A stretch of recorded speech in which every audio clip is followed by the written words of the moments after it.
जैसा कि आप सभी हजरात जानते हैं, ये पॉलिटिकल पार्टी गलत नैरेटिव चलाती है, गलत तरीके से भ्रम पैदा करती है। एक पॉलिटिकल लीडर ने ये बात कही, ऐलान ये बात कही कि 1995 के जो वक्फ एक्ट बना है उससे वक्फ बोर्ड इतना मजबूत हो गया कि हाई कोर्ट को सुप्रीम कोर्ट में अपनी जमीन को बचाने के लिए मुकदमा लड़ना पड़ा। तो आप एक आम इंसान का क्या, आम आदमी का क्या होगा? अब नैरेटिव देखिए कैसे बनाया गया। अब उसकी जो डिटेल में अगर आप जाएंगे तो बात बिल्कुल उल्टी नजर आती है। हाई कोर्ट में बहुत सारे मुस्लिम वकला भी हैं, उनको नमाज पढ़ने की जरूरत पड़ती थी, वो इधर उधर जाया करते थे दूर दराज में नमाज के लिए। तो हाई कोर्ट की बिल्डिंग एक तरफ है इलाहाबाद हाई कोर्ट में, उसके बाद सड़क है, सड़क के उस पार में एक साहब का नाम है काजमी, वो मुसलमान, उन्होंने अपनी जमीन के ऊपर मस्जिद बनाकर मस्जिद को वक्फ कर दिया। वहां मुसलमान नमाज पढ़ने लगे, बात खत्म। उन्होंने अपनी पर्सनल प्रॉपर्टी को मस्जिद के लिए वक्फ किया।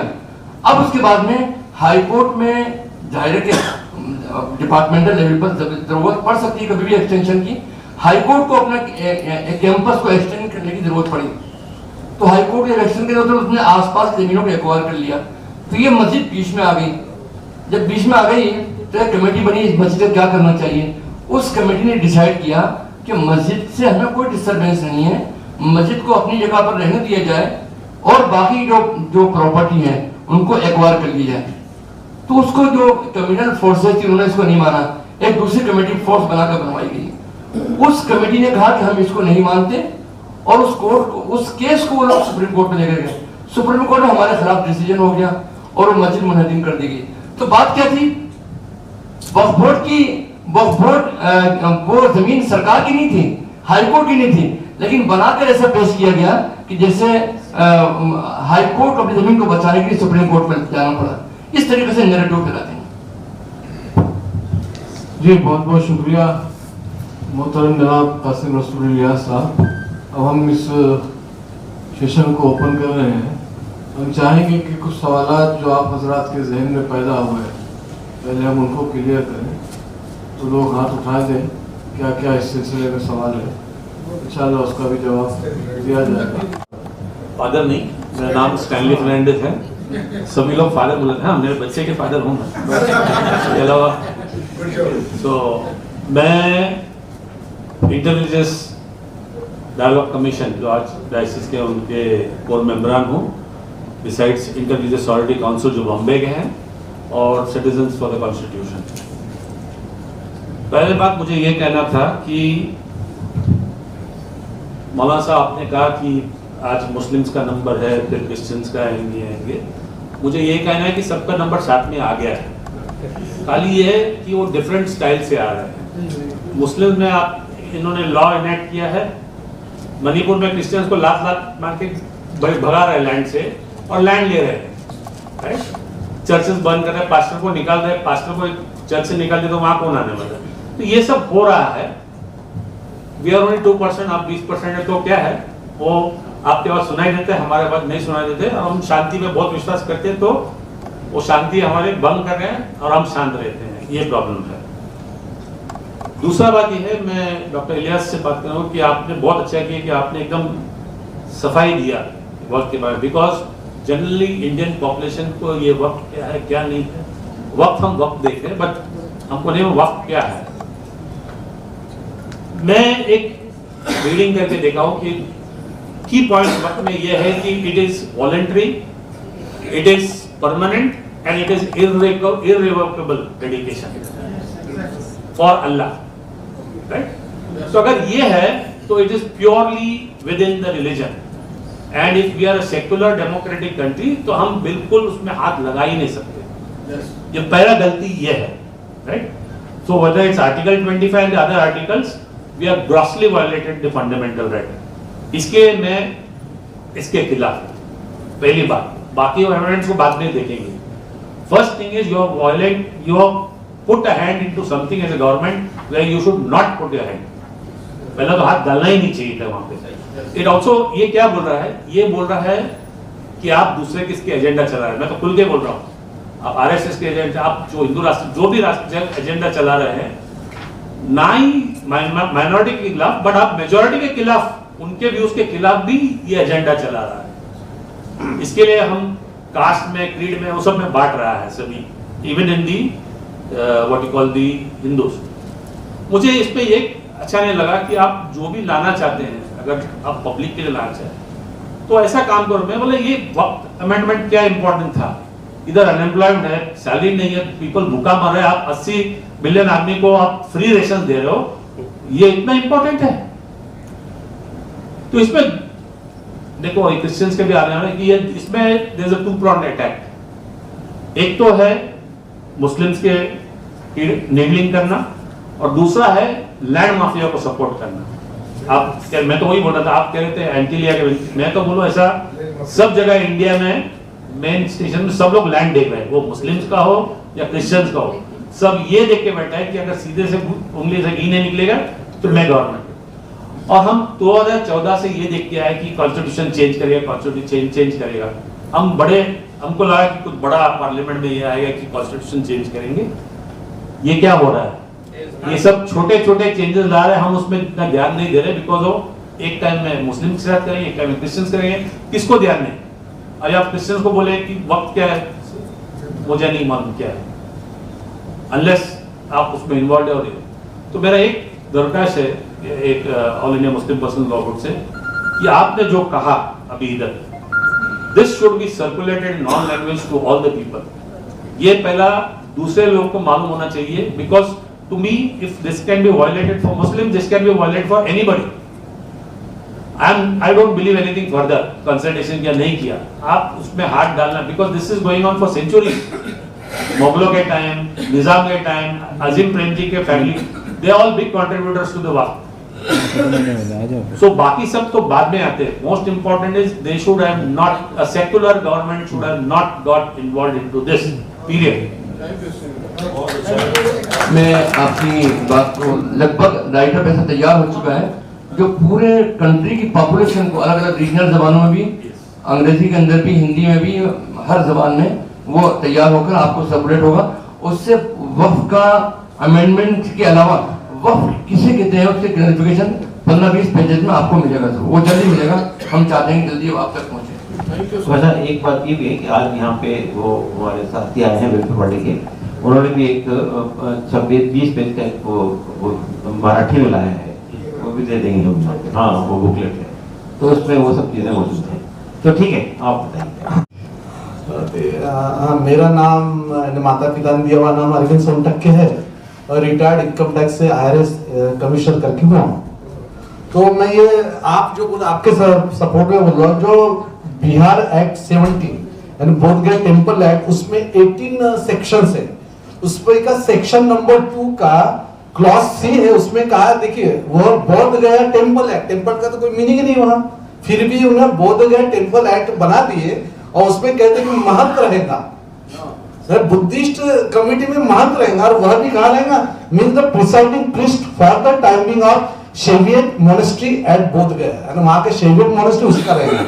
फिर कॉन्स्टिट्यूशन ऑफ कमिटी में वो कहते हैं कि committee shawl consist of chairman and 8 members nominated by the state government, all of whom shall be Indian and of whom 4 shall be Buddhist and 4 shall be Hindus including the mahant. यानी उसमें से 8 member बनाएंगे, committee के nominate करेंगे, 4 Buddhist रहेंगे और 4 हिंदू रहेंगे।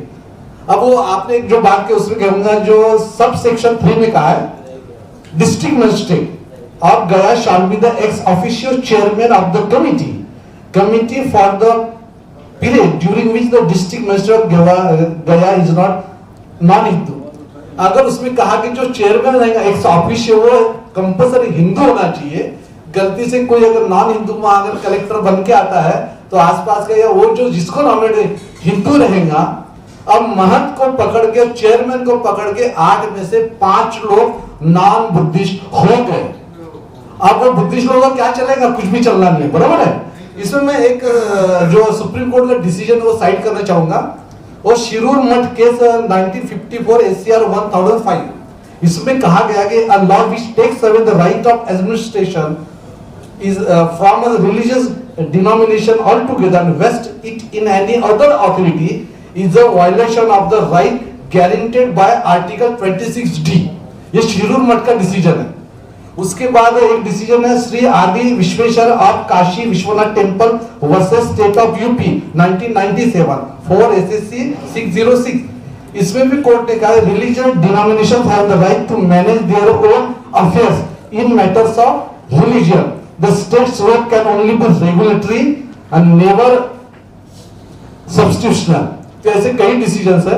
तो सर्वदे तो मेरे को बहुत अच्छा, मेरे साथी भी है। थैंक यू, बहुत शुक्रिया। देखिए एक मुद्दा बोल, देखिए जैसे वक्फ बोर्ड का जो अन्याय एंटी कॉन्स्टिट्यूशनल कहा है, वैसे बोध गया एक्ट जो है टेम्पल एक्ट, उसको बदलने के लिए हम पूरे भारत में भी विरोध करने वाले हैं, पूरे भारत में। बस इतना ही कहने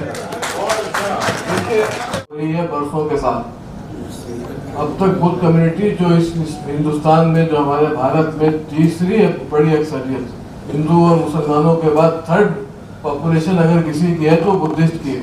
अब तक वो लोग खामोश क्यों हैं? आगे आइए, हम आपका साथ देंगे। सवाल अगर हो तो किया जाए प्लीज। मेरा नाम राजू रुटे है। मैं सोशल रिसर्च फील्ड में लगभग 30 साल से काम कर रहा हूँ और आपने जो मीटिंग बुलाई है ये बहुत महत्वपूर्ण विषय पे है, क्योंकि हम जानते हैं कि कॉन्स्टिट्यूशनल जो वैल्यू है स्वतंत्र, समता, बंधुत्व और सेकुलरिज्म, ये जो 2014 से जो सरकार आई है ये डायरेक्ट इस कॉन्स्टिट्यूशनल वैल्यू पे अटैक कर रही है। इससे पहले जो देश पूरा एक साथ रहता था, तो अभी ये इनकी पॉलिसी की वजह से काफ़ी दिक्कतें होने वाली है, ये मैं कहना चाहूँगा। और इनका क्या होता है कि जब ये मुस्लिम के खिलाफ कोई पॉलिसी बनाते हैं, मुस्लिम के खिलाफ बोलते हैं, तो तब वो हिंदू होते हैं, और जब हिंदू में जाते हैं तो पूरी जातिवादी बन जाते हैं। जैसे कि SC को तकलीफ देना, ST को तकलीफ देना, तो ये इनका जो है ना, ये अलग अलग रवैया, डबल स्टैंडर्ड से ये गेम के खेलते हैं। सर ने जो कहा कि वो कहेंगे कि मुस्लिम बोर्ड में कुछ नॉन मुस्लिम होने चाहिए, लेकिन वही लोग बुद्ध गया में नॉन बुद्धिस्ट लोगों को डाला उन्होंने। तो ये आपकी लड़ाई नहीं है, हम सबकी लड़ाई है, जो कि कॉन्स्टिट्यूशन को मानते हैं, जो बाबा साहब के विचार को मानते हैं। हम सबकी लड़ाई है ये, और हम सब एक साथ लड़ने वाले हैं। हमें बुलाया, इसलिए आपका मैं आभार मानता हूँ। धन्यवाद। हाँ, सवाल बोलूँगी और सवाल का जवाब भी चाहूँगी। सबसे पहले आप सभी को नमस्ते, और आज का प्रोग्राम बहुत अच्छा है। 2-3 पॉइंट्स ही है मेरे। अगर हम लोग हर जाति के जो प्रॉब्लम्स हैं उसको एक साथ लड़ना है, क्योंकि हमारा प्रॉब्लम एक ही है और उसका इलाज भी एक ही है, लेकिन हमको अगर समान कीमत प्रोग्राम बना के अगर हम लड़े तो मुझे लगता है कि हमको कामयाबी मिलेगी। क्योंकि अभी जैसे यहाँ पर एक विशिष्ट धर्म के लोग हैं और हम लोग चाहते हैं कि हम इस लड़ाई में आपके साथ लड़ें, और आप आह्वान करो कि आप आओ, तो यहाँ पे आने जाने का मुझे लगता नहीं होना चाहिए। हमको आपस में एक समान कीमत प्रोग्राम बना के परफेक्टली लड़ना पड़ेगा, क्योंकि अगर हमारा दुश्मन जरूर RSS है और इनका प्लानिंग 100 साल पहले से है, आप समझोगे तो जो 100 साल पहले इन्होंने प्लानिंग किया था उसको अभी हाँ वो पूरी तरह से 100% एग्जीक्यूट कर रहे हैं और उनको कामयाबी उसी के वजह से मिल रही है। हम सिर्फ मीटिंग्स लेंगे, मीटिंग्स में चर्चा करेंगे, घर पे जाएंगे, और जो मीटिंग्स का मायने चर्चा अगर हम हमारे घर वालों के साथ भी डिस्कस नहीं करेंगे यहाँ पे क्या हुआ है, तो मुझे नहीं लगता कि हमको कामयाबी मिलेगी। तो अगर कामयाबी को हासिल करना है तो हमको एक साथ मिलकर लड़ना पड़ेगा। दूसरी बात, एक मैं बाय प्रोफेशनली मैं क्रिमिनल लॉयर हूँ, लेकिन एक जो कानून है नागरिक सुरक्षा कायदा, आज हम लोग यहाँ पे मीटिंग कम से कम लेकर बोल सकते हैं, लेकिन 4 दीवारी के अंदर क्या हम यही बात ओपनली बोल सकते हैं? हमको बोलने देंगे? आप सोचो, जो मीटिंग हम यहाँ पे AC हॉल में कर रहे हैं, अगर मैं यही मीटिंग खुद में ऑर्गेनाइज करती हूँ, सर आप सभी लोग वहाँ पे आ जाओ, क्या हम इतनी डेयरिंग से जो हम यहाँ पे चर्चा कर रहे हैं, सर आपने जो बात बोली, आपने जो बात बोली, हम इतनी ओपनली बोल सकते नहीं बोल सकते आज भी, जब तक कि वो कानून अभी तक रद्द नहीं हुआ है।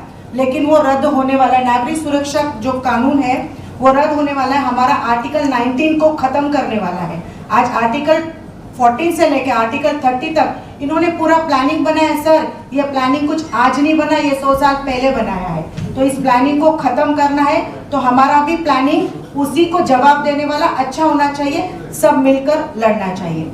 ये मीटिंग बहुत अच्छी है। इस मीटिंग से मैं खुद अपनी जवाबदारी समझती हूँ अकेले, कि मैं अकेले जाके लड़ूंगी, मुझे जैसे लड़ना है बरोबर प्लानिंग से। और एक सिर्फ इस मीटिंग में एक शब्द जो मुझे पता नहीं किसने बोला है, लेकिन वो शब्द के ऊपर मेरा ऑब्जेक्शन है। वो शब्द ऐसा था, हिंदुस्तान का कानून। तो मेरे ख्याल से ये हिंदुस्तान का नहीं, ये भारत का कानून है। हमको उस शब्द को अपने मुंह से, दिमाग से निकालना पड़ेगा। अगर इनका प्लानिंग ही हिंदू राष्ट्र है और हम लोग ये मीटिंग में अगर ये बात बोलते हैं हिंदुस्तान का संविधान नहीं, ये भारत का संविधान है। मैं प्रथमतः भारतीय हूँ, अंतिम भारतीय हूँ। मेरी लड़ाई मैंने अकेले शुरू की है। आपका साथ हो अच्छी बात है, नहीं हो फिर भी अच्छी बात है। Thank you very much. Madam आपका नाम बता दीजिए। मैडम आपका नाम, आप परिचय नहीं करवाया आपका। मेरा नाम एडवोकेट मनाली भारतीय, मैंने अपने नाम के आगे भारतीय लगाया। मेरा यूट्यूब चैनल है एडवोकेट मनाली भारतीय नाम से। मैं कर्म से लॉयर हूँ, लेकिन जो मुझे महामानव के जो विचार है वो मैं बातों से नहीं करना चाहती हूँ, मैं उसको जी रही हूँ, जीने की कोशिश कर रही हूँ। क्योंकि विचार को कहना सुनना आसान है, जीना थोड़ा मुश्किल है। इसकी बहुत बड़ी कीमत मैंने आज चुकाई है। मैं खुद लायर होके मेरे पे 22 केसेस है 22 केसेस है। क्योंकि जो अभी आपका तो ये बहुत बड़ा मैटर है वक्फ बोर्ड का, मेरे घर के बाजू में भी एक समता बुद्ध विहार है। 2016 से मैं उसकी लड़ाई लड़ रही हूँ, सिस्टम से लड़ रही हूँ। 22 केसेस हो गई है। पति को तलाक देने के स्टेज पे हूँ। मेरी बेटी डॉक्टर है। मेरी बेटी ने मेरे पे 6 केसेस किए हुए हैं। आज सिस्टम से लड़ते लड़ते जो अपोजिशन वाले हैं वो कहाँ तक जा सकते आप सोचो। लेकिन मुझे लगता है कि जो बाबा साहब के विचार है, अगर आगे लेके जाना है तो ये सब चीजों को तवज्जो नहीं देना चाहिए। Thank you very much. धन्यवाद। एक बात सिर्फ बताना चाहता हूँ, और लोग भी हैं उनके साथ भी प्रॉब्लम्स हैं, दलितों के साथ है, आदिवासियों के साथ है, ओबीसी के साथ में है, माइनॉरिटीज के दूसरे लोग साथ में हैं।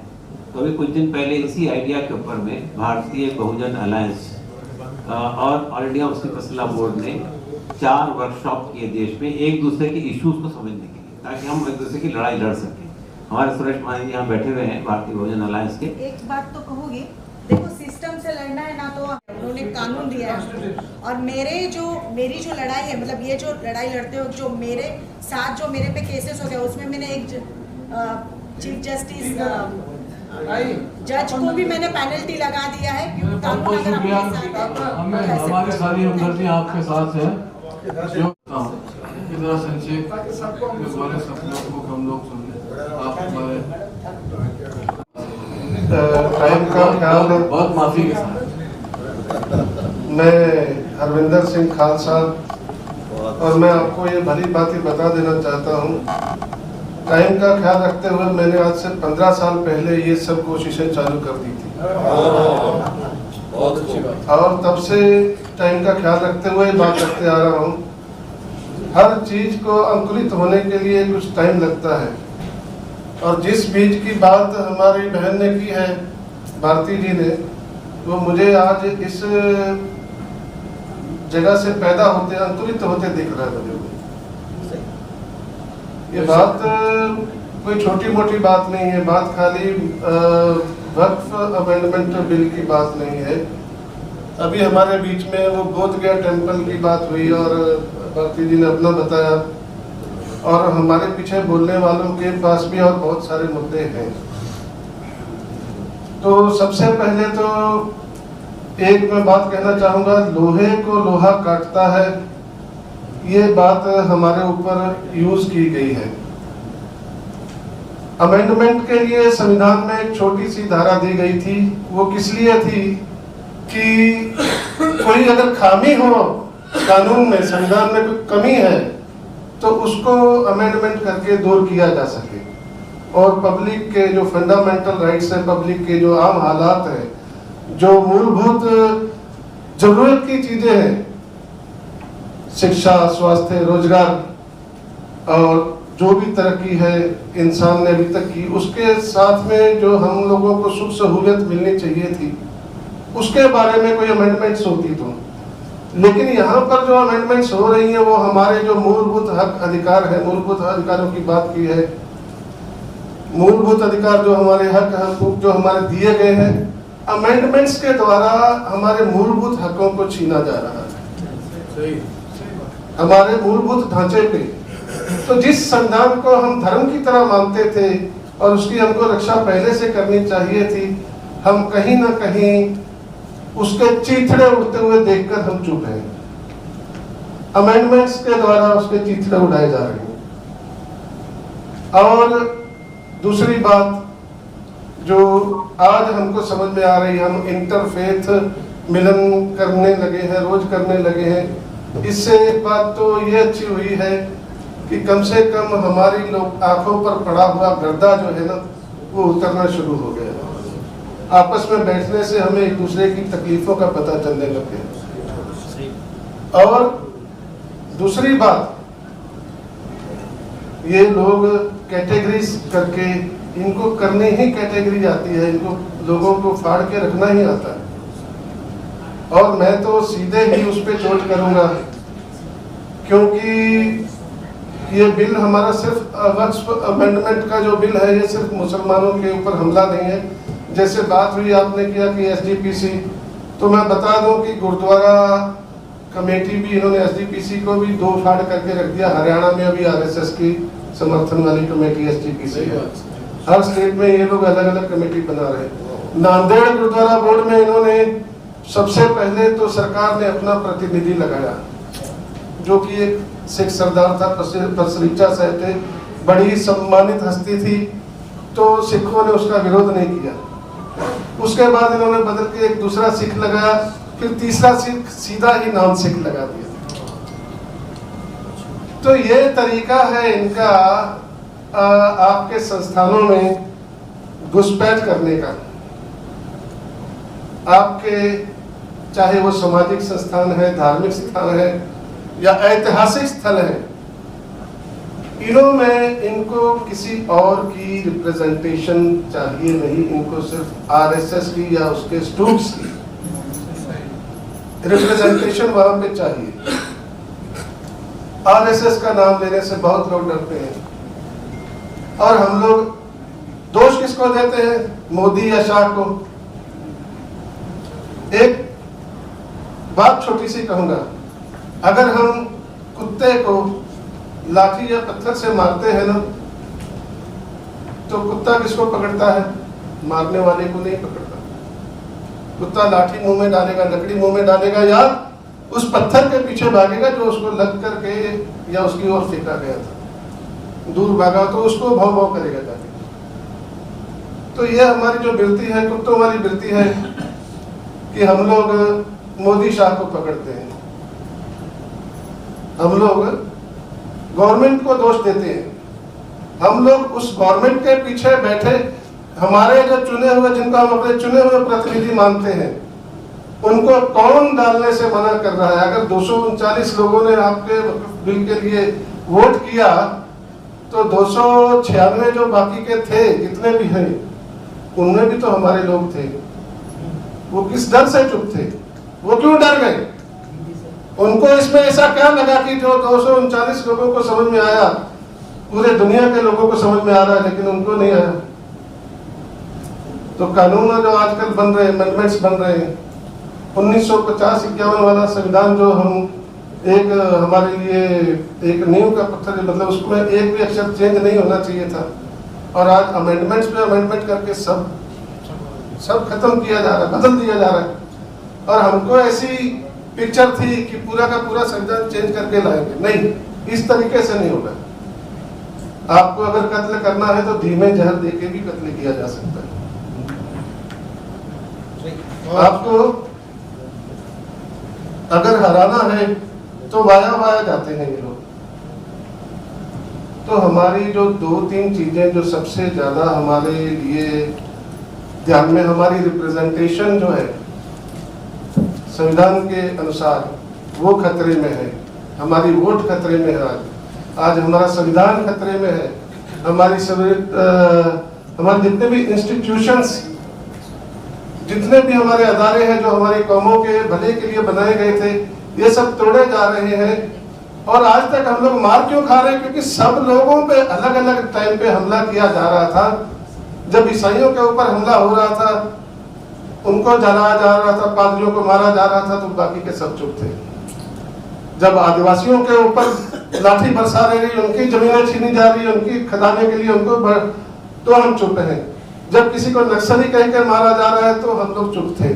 जब सिखों को आतंकवादी कह के मारा जा रहा है तो बाकी के लोग चुप थे, क्योंकि मीडिया के द्वारा सिखों को आतंकवादी बनाया गया था। और जिस मीडिया की हम बात करते हैं उसमें से 30 में तो अडानी ने अपना हक रखा हुआ है और 20 में अंबानी ने रखा हुआ है, वो उसके बराबर के मतलब हिस्सेदार हैं। उनका जर्नलिज्म में क्या उनका इंटरेस्ट है कि वो लोग मीडिया हाउसेस में अपने पैसे डाल के बैठे। मैं समझता हूँ वक्त को, और अगर बात समझ में नहीं आ रही हो, जो बोरिंग हो रही हो, तो सामने में आते हैं। तो मेरा कहने का मतलब है, आज आप देख चुके हो ईवीएम में या 40 लाख वोटर लिस्ट की बात है। आज अमेंडमेंट्स करने वालों की हिम्मत क्यों बढ़ी है? क्योंकि आज उनको हमारी वोट की जरूरत ही नहीं, उनके पास वोट की मशीन है। तो हमारा सबसे पहला जो वर्कआउट हमारा, अगर आपस में हमको लड़ना भी है सबको मिलजुल के, तो हमारा सबसे पहला निशाना ईवीएम का होना चाहिए और बैलेट पेपर पे होना चाहिए।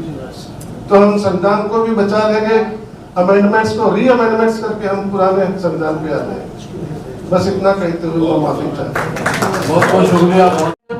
संध्या गोखले है और मैं People's Union of Civil Liberties के साथ हूँ और नारी अत्याचार विरोधी मंच औरतों के संगठन के साथ हूँ। आपने जो आज मालूमात दी, क्योंकि हम भी काफ़ी पढ़ाई कर रहे थे ये अमेंडमेंट के ऊपर, लेकिन बहुत सारे ज़्यादा मालूमात आपकी वजह से हमको मिली, तो हम पूरे आपके साथ हैं। और हमारा एक कहना है कि अगर आपने जो जेपीसी को लिख के दिया है उसका भी कॉपी अगर हमको मिले तो वो बहुत अच्छी बात है। शुक्रिया। मैं कासिम इलियास साहब, स्पोक्सपर्सन एंड जनरल सेक्रेटरी, हमारे प्रेसिडेंट और हमारे 2 एडवोकेट, हम 5 लोग गए थे जेपीसी में। और जेपीसी में जो अपोजिशन के हमारी तरफ बैठे हुए थे, सामने गवर्नमेंट के एमपी और जेपीसी के मेंबरान थे। उन लोगों ने भी, सरकारी तमाम मेंबरों ने भी एक बात बिल्कुल इत्तेफाक से कही, मुत्तफ़िक़ा तौर पर कही कि अब तक जितने प्रेजेंटेशन हमारे पास आए हैं उसमें हमें पॉइंट टू पॉइंट बहुत सॉलिड तरीके से डिस्कस करने वाला ये हमारा आपका रिप्रेजेंटेशन है।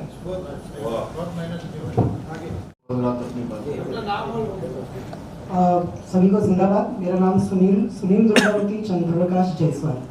मैं मलाड से आता हूँ और हमारी एक संगठन है सम्यक करके, जो यूथ ऑर्गेनाइजेशन है, जो कम्युनिटी की जो भी प्रॉब्लम्स है, जो भी परेशानी, एसेंशियल जो भी फंडामेंटल चीज़ें वो नहीं मिलती, इस वजह से हम ये काम करते हैं।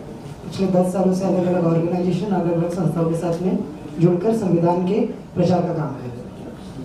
मेरा सवाल, मैं जब से ये अमेंडमेंट हुए उसके बाद से पढ़ने की कोशिश कर रहा था वक्त बोर्ड को, और सारी चीज़ें आपने बहुत अच्छे से सारी चीज़ें एक्सप्लेन की, लेकिन एक चीज़ उसमें रह गई। मुझे लग रहा है उन चीज़ों को मुझे थोड़ा बेहतर समझने की ज़रूरत है, इसलिए ये सवाल है। इसमें एक था कि जैसे आपने बताया कि कोई भी इंसान अगर वो प्रॉपर्टी अगर वो डोनेट कर रहा है तो वो डोनेट कर सकता है, लेकिन एक चीज़ मैंने इसमें मेरे पढ़ने में आया था कि कोई भी इंसान अगर वो मुस्लिम है, उसका पूरा फैमिली का सभी का डेथ हो जाता है और उसके पास जो भी फैमिली उसके कोई भी नॉमिनीज नहीं है या फिर कोई भी नहीं है, तो उसका जो भी प्रॉपर्टी होगा वो वक्त के पास चला जाएगा। ये एक मेरे पढ़ने में आया था, जानता नहीं है सही है गलत है, मुझे लगता है कि इसका थोड़ा सा क्लैरिफिकेशन चाहिए, ये नहीं है। आपका जो इनहेरिटेंस का कानून है, विरासत का कानून, उसमें बहुत स्पष्ट तौर पर देखिए, हमारे यहाँ कुरान मजीद में नमाज, रोजा, हज, ज़कात पे जितनी बातें उससे सब बहुत ज़्यादा तफसील के साथ में इनहेरिटेंस कानून डिस्कस हुआ है कुरान के अंदर और क्लियरली किसका कितना हिस्सा है, सब चीज़ें डिफाइंड है। तो ऐसा नहीं है कि कोई आदमी के माँ बाप भाई बहन मर जाए तो ऐसा नहीं है कोई रिश्तेदार नहीं होता तुम्हारे, रिश्तेदार होते हैं तुम्हारे, तो वो उनको जाएगा।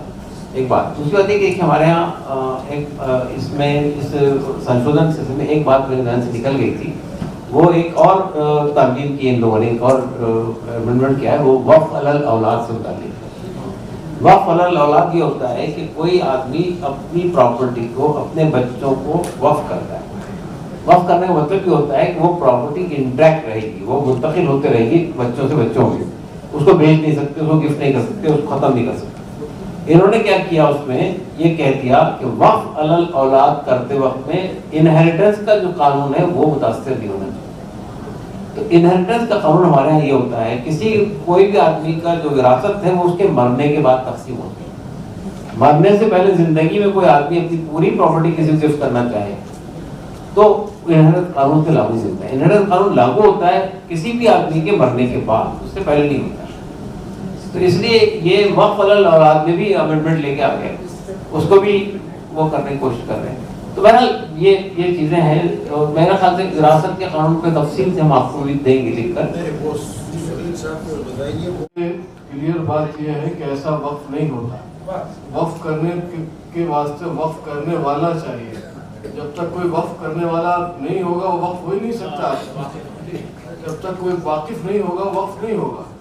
वो नहीं है, उसकी औलाद नहीं है, उसकी औलाद होगी, उसके बाप होंगे, उसका मामू होगा, उसका खालू होगा, ऐसा तो कोई नहीं होता है। जो होगा वो उसको मिलेगा, कितना मिलेगा उसकी तस्वीर है, वो आप भी चाहें तो पढ़ सकते हैं, तस्वीर से समझना चाहें तो। मैं मूवमेंट में एक्टिविस्ट हूँ और लिखता हूँ, तो मुझे ये सब बातें जो आपने कही आज, तो पूरा जो सिविल सोसाइटी का आपने जिक्र किया, तो बम्बई में और बड़े शहरों में जो इंटेलेक्चुअल्स है, राइटर्स है, पत्रकार है, उनकी एक बड़ी पैमाने से ऐसा एक मजालस बोलते हैं उनको, वो अरेंज किया जाए बड़े पैमाने से, छोटे मोटे कार्यकर्ता एक्टिविस्ट, और जो मैसेज है जो मुस्लिम को तो ये जो मोदी आरएसएस की बातें तो आपको समझ में आई है, उनके खिलाफ एक ओपिनियन लीडरशिप बनाना है, तो एक बड़ी पैमाने से एक कॉन्फ्रेंस बॉम्बे में बड़े पैमाने पर अरेंज किया जाए। हम सब लोग मिलके, यहाँ सब लोग बैठ के, हर तबके से जो लोग हैं, यूनियन, ट्रेड यूनियन से हो गए, पॉलिटिकल पार्टी से हो गए, जो इनके खिलाफ है आरएसएस और ये जो और उनके जो चला है मुस्लिम के खिलाफ, मुस्लिम के पहले टारगेट करते हैं। टारगेट तो सब तो बातें है, लेकिन इसको ओपिनियन ये करने के लिए एक बड़े पैमाने पर एक जलसा है एक होना चाहिए इंटेलिजेंस को। ये मेरा सुझाव है कि आप सब मिलके, आपको आप ही नहीं करेंगे, हम सब लोग मिलके करेंगे। बहुत अच्छा। ऐसे जलसे सर। जी शुक्रिया। माने साहब के बाद खाली कोई All India Muslim Personal Law Board की तरफ से आज जो interfaith dialogue discussion current controversy को लेकर जो किया, हमने सभी ने उसका स्वागत किया। It's a welcome. Number 1। Number 2, हुकूमत की चर्चा ये हुई, इशू अपने अपने आइडेंटिफाई तो है ही, सवाल है जंग की कैसे तैयारी की, कैसे लड़े। उसमें हम ये भी कहेंगे कि मुस्लिम पर्सनल लॉ बोर्ड तो संस्था बहुत पुरानी है और उन्होंने इस इशू को लेकर जो रवैया अख्तियार किया है वो भी काबिल तारीफ है, उसकी सराहना करनी चाहिए। क्योंकि सरकार से सीधी टक्कर लेना और वो भी बड़े लेवल पे लेना, ये भी वक्फ बोर्ड बिल के माध्यम से हो रहा, जिसका कई साथियों ने जिक्र किया कि डॉक्टर इलियास वगैरह सारे हैं इधर मुस्लिम पर्सनल लॉ बोर्ड के मेंबर। हम लोगों ने इसको वाइडर बनाने के लिए नेशनल लेवल पे 4 वर्कशॉप किए, बेंगलोर, दिल्ली, कोलकाता और बॉम्बे। उसमें 2 की जिम्मेदारी हम लोगों ने भारतीय बहुजन अलायंस की तरफ से ले ली जो नॉन मुस्लिम संगठन और मुस्लिम पर्सनल लॉ बोर्ड की तरफ से 2 हो गए। इतना ही नहीं तो बाकी लेवल पे जो कोऑर्डिनेशन करना है वो आज भी जारी है, चालू है, उसमें बरकरार रहेंगे, हम सभी लोग उसका साथ देंगे।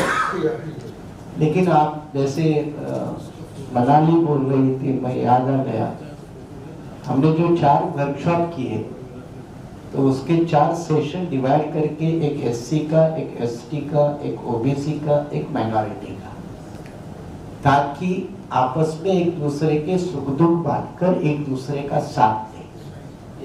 तो ये हमने ब्रॉड बेस पे कोशिश की। उसमें करंट इशू वक्फ बोर्ड भी कहा या कानून कहा है भी, दूसरा ट्राइबल का डीलिस्टिंग कहा है, यूनिफॉर्म सिविल कोड यूसीसी कहा है, फिर तीसरा है जो शेड्यूल कास्ट के मामले कहा है, जिसमें बीटीपी एक्ट का जिक्र किया 1947 का, और इवन जनगणना का वो भी इशू हमने शामिल किया था।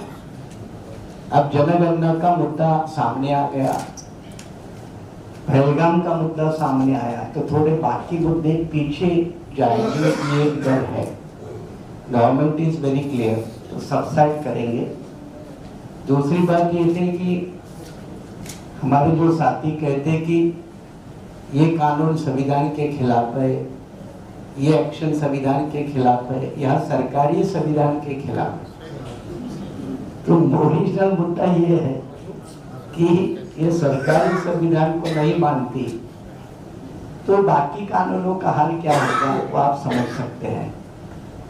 हालांकि अच्छी बात है, 28 अप्रैल को जब सुप्रीम कोर्ट में सुनवाई हुई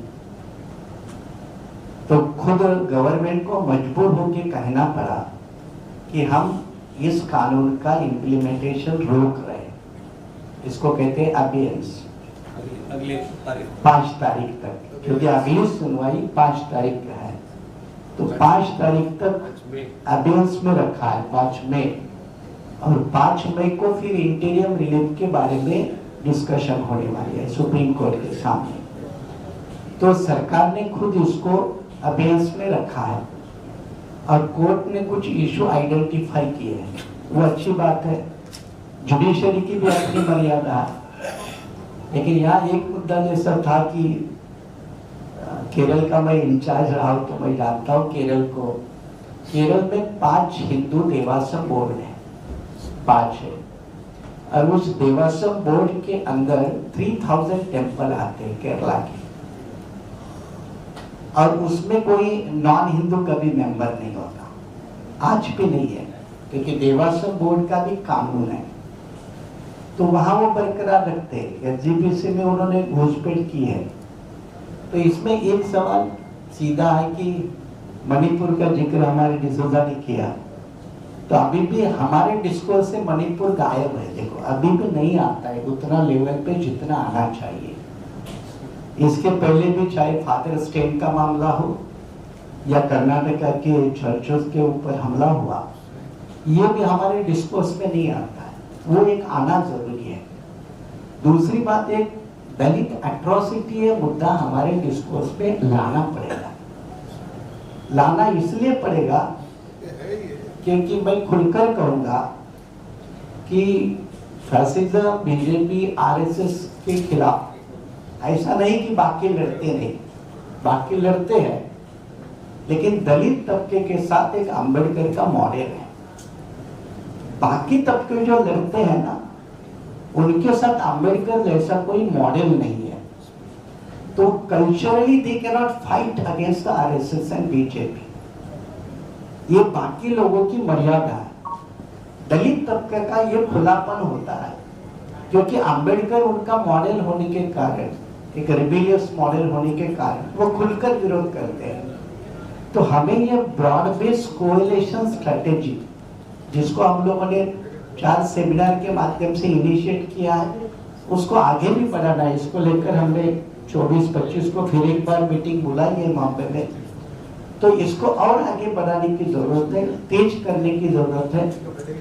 तो अपना जो वक्त कानून जो है 2025 के साथ अगर हमें जनसभा में जाना है, जैसे दिल्ली की अपनी जनसभा हुई, प्रोटेस्ट रैली हुई, तो इसके साथ एक दो मुद्दा ऐड करें ताकि उन लोगों को हम इसमें शामिल करें, क्योंकि सोशल सेंटिमेंट को कंसीडर करना पड़ेगा, प्रैग्मेटिकली हमको कंसीडर करना पड़ेगा, है ना। ये प्रैग्मेटिकली करेंगे ना तो बड़े तबके आपके साथ शामिल होंगे।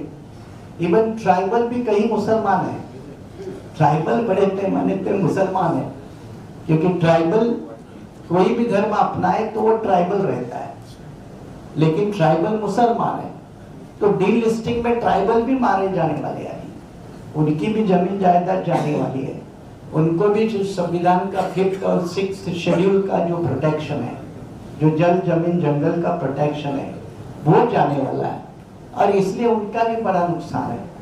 तो इन तबके की भी आवाज हमारी आवाज पे होनी चाहिए, ताकि उनको लगे कि हमारा भी दुख यहाँ है, हमारा भी रिफ्लेक्शन है।